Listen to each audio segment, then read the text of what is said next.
7 cara kendalikan hobi jajan agar tabungan dan berat badan aman. Ala ibu zaman dulu, sebelum lanjut, pastikan klik tombol subscribe, share, dan like dulu ya, supaya channel ini bisa bermanfaat buat lebih banyak teman-teman. Terima kasih. Yuk kita lanjut deh. Apa kabar ibu semua?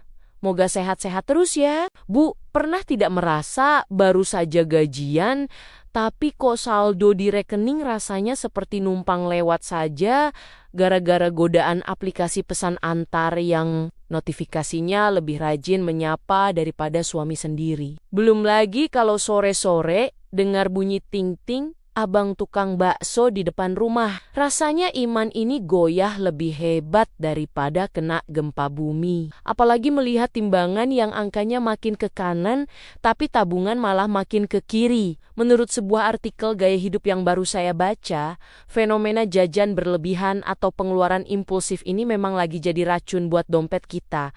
Makanya sangat penting buat kita balik lagi ke ilmu rahasia ibu-ibu. Zaman dulu yang sakti mandraguna dalam urusan mengelola dapur dan badan. Mari kita bahas 7 cara jitu mengendalikan hobi jajan agar hidup kita lebih tenang dan daster kesayangan tidak makin sesak. Tips pertama yang paling ampuh adalah dengan menghidupkan kembali tradisi memasak menu kesukaan keluarga di rumah sendiri. Ibu pasti tahu kalau harga satu porsi seblak atau kopi kekinian di luar sana sudah bisa dipakai untuk beli telur 1 kilogram yang bisa dimakan sekeluarga sampai kenyang. Coba ingat bagaimana ibu kita dulu selalu punya cara membuat camilan sederhana seperti pisang goreng yang aromanya saja sudah bikin kita lupa sama jajanan toko. Dengan memasak sendiri, ibu bukan cuma menghemat uang dapur, tapi juga bisa mengatur kadar gula dan micin supaya kesehatan keluarga lebih terjaga dari ancaman penyakit yang aneh-aneh di masa sekarang. Cara kedua yang sering dianggap remeh,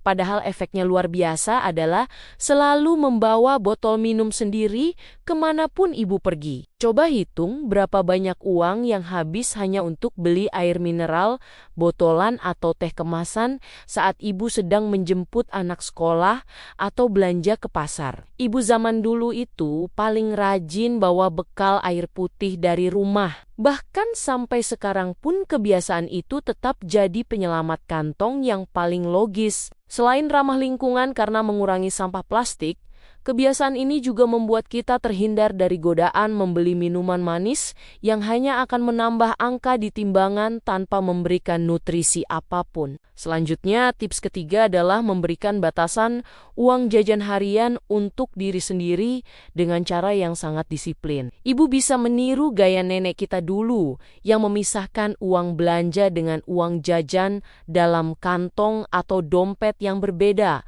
supaya tidak tercampur. Kalau jatah jajan hari itu sudah habis buat beli cilok, ya sudah, ibu harus ikhlas menahan diri sampai besok pagi tanpa menyentuh uang saku lainnya. Disiplin kecil seperti ini sangat efektif untuk melatih mental kita agar tidak gampang tergiur promo diskon yang sebenarnya cuma akal-akalan marketing untuk menguras isi tabungan kita. Tips keempat yang sangat klasik tapi mulai ditinggalkan adalah memilih camilan berbasis rebusan daripada gorengan yang penuh lemak jenuh. Ibu bisa mulai membiasakan menyediakan ubi rebus, jagung manis, atau kacang rebus di meja makan sebagai pengganti biskuit atau keripik yang harganya makin mahal. Bayangkan betapa sehatnya tubuh kita kalau sumber karbohidratnya alami seperti yang dimakan orang tua kita zaman dulu, tanpa bahan pengawet dan perasa tambahan. Selain harganya jauh lebih murah, camilan rebusan ini memberikan rasa kenyang yang lebih lama, sehingga keinginan ibu untuk terus mengunyah jajanan lain bisa ditekan secara alami. Cara kelima yang harus ibu terapkan adalah selalu membuat daftar belanja yang ketat sebelum melangkahkan kaki keluar rumah atau membuka aplikasi belanja online. Ibu jangan pernah berbelanja dalam keadaan perut lapar. Karena di saat itulah semua makanan terlihat seperti surga dunia yang wajib dibeli saat itu juga. Ingat bagaimana ibu-ibu zaman dulu selalu mencatat apa saja yang habis di dapur pada selembar kertas kecil agar tidak ada barang mubazir yang terbeli. Fokuslah hanya pada apa yang ada di daftar tersebut dan abaikan rayuan spanduk diskon atau tawaran beli 2 gratis 1 yang sebenarnya tidak kita butuhkan sama sekali. Tips keenam yang sangat cerdas adalah dengan mengubah uang jajan yang tidak jadi terpakai menjadi tabungan receh atau investasi kecil. Setiap kali ibu berhasil menahan keinginan untuk beli boba, segera masukkan uang tersebut ke dalam celengan khusus atau belikan emas dalam bentuk digital yang sekarang sangat mudah diakses. Ibu akan benar-benar merasa terkejut sekaligus bangga ketika menyadari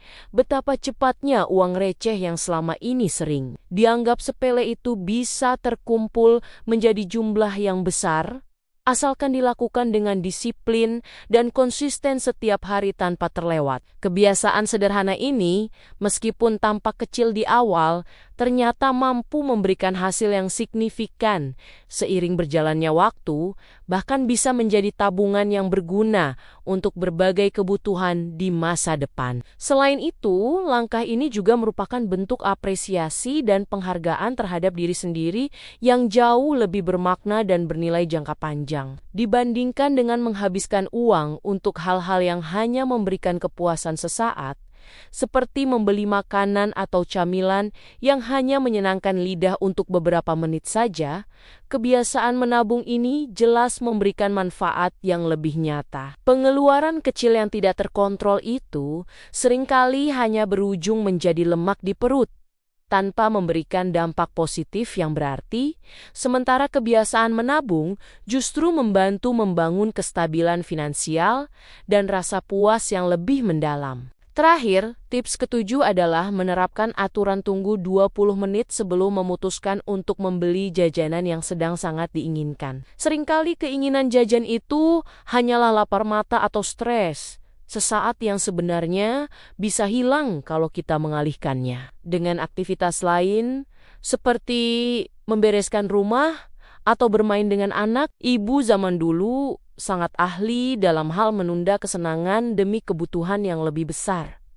Dan kita harus belajar memiliki keteguhan hati yang sama. Jika setelah 20 menit ibu masih merasa sangat butuh jajanan itu, mungkin memang butuh, tapi biasanya rasa ingin itu akan menguap sendiri seiring waktu berlalu. Sebagai penutup, mari kita renungkan kembali bahwa mengendalikan hobi jajan bukan berarti kita pelit pada diri sendiri atau hidup dalam penderitaan yang menyiksa. Ini adalah bentuk cinta kita kepada keluarga agar masa depan keuangan tetap aman dan tubuh kita tetap sehat, supaya bisa menemani anak cucu sampai tua nanti. Kita memang manusia biasa yang kadang khilaf kalau melihat promo makanan enak, tapi jangan sampai kekhilafan itu menjadi kebiasaan yang merusak keharmonisan rumah tangga. Tetaplah bersemangat menjadi menteri keuangan keluarga yang hebat dengan cara-cara sederhana, namun penuh makna